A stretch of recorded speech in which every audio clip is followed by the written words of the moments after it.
Ukrainian soldiers ने हम पर मतलब बंदूकें तान दी हमारे कुछ दोस्तों पे। तो हमें ना चाहते हुए भी वहाँ से जान बचा के भागना पड़ा और बहुत लूट-पाट भी हुई है लोगों के साथ। किसी-किसी के $600 लूट लिए गए हैं और पासपोर्ट सारी। तो सरकार की तरफ से बहुत मदद मिली है, बहुत ज़्यादा मदद मिली है।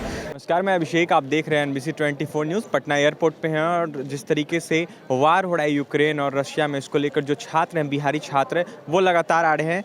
अभी हमारे साथ सिद्धांत हैं, यूक्रेन से आए हैं। कैसा लग रहा है बिहार आ गए हैं? बहुत अच्छा फ़ील हो रहा है अपने घर पे वापस आके। और हमने बहुत हफ्तों से जर्नी स्टार्ट की थी। लगभग 24 तारीख से हम इधर से उधर भाग रहे हैं, कब से यूक्रेन से बॉर्डर जा रहे हैं ताकि हमें बाहर निकलने का रास्ता मिले। और फाइनली हम आज यहाँ पे हैं। तो किस बॉर्डर से आपने फ्लाइट? हम पहले गए थे पोलैंड बॉर्डर। जी। तो वहाँ पे बहुत ज़्यादा भीड़ हो चुकी थी क्योंकि एम्बेसी की तरफ से जो लिस्ट आई थी, यूक्रेन गवर्नमेंट उसको कोऑपरेट नहीं कर रही थी और उन्होंने सारा रास्ता जाम कर रखा था। वहाँ क्या कहा जा रहा तो था? वहाँ 2 ऐसे एंट्रेंस थे, एक व्हीकल्स के थे और जिसमें हमें पैदल जाना था।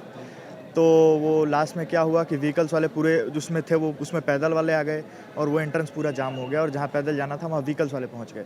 फिर उनको चेंज किया गया और बहुत धक्का-मुक्की हुई, बहुत मारामारी हुई। बाद में यूक्रेनियन सोल्जर्स ने हम पर मतलब बंदूकें तान दी हमारे कुछ दोस्तों पे।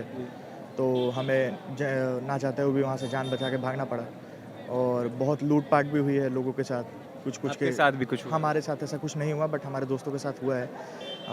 किसी-किसी के $600 लूट लिए गए हैं और पासपोर्ट सारे। तो बहुत मुश्किल से बॉर्डर तक कैसे पहुँचे आप? फिर हम बॉर्डर से तो हमारी मतलब बस थी थोड़ी देर के लिए, उसके बाद हमें 20 किलोमीटर तक ऐसे पैदल जाना था ताकि हम वहाँ पहुँच पाएँ बॉर्डर पार करने के लिए। बट ऐसा हुआ नहीं क्योंकि बहुत सारे बच्चे पहुँच चुके थे और फिर भगदड़ मच गई थी। फिर हम वापस लवीव आ गए। फिर उसके बाद हमने रोमानिया के लिए की थी, बस वगैरह की थी। तो वो बाद में क्या हुआ कि वो भी बस ड्राइवर जाने से इनकार कर दिया। यूक्रेनियन गवर्नमेंट की तरफ से कोई भी कोऑपरेशन नहीं आ रही थी। लास्ट में कैसे-कैसे करके हमने कॉन्ट्रैक्टर से बात-उत करके फिर हंगेरियन चॉप बॉर्डर पे हमने ये किया क्योंकि वो अभी तक कोई गया नहीं था वहाँ पे।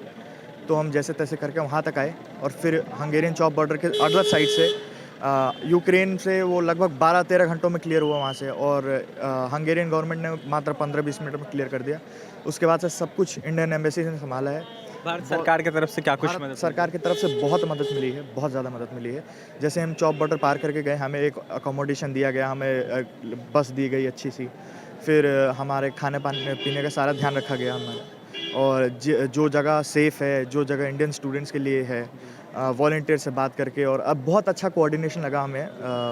क्या कहते हैं, वॉलंटियर्स और इंडियन एम्बेसी की ऐसा कोऑर्डिनेशन हमने पैसे वगैरह शायद भी लगे? नहीं, एक भी पैसा नहीं लगा है।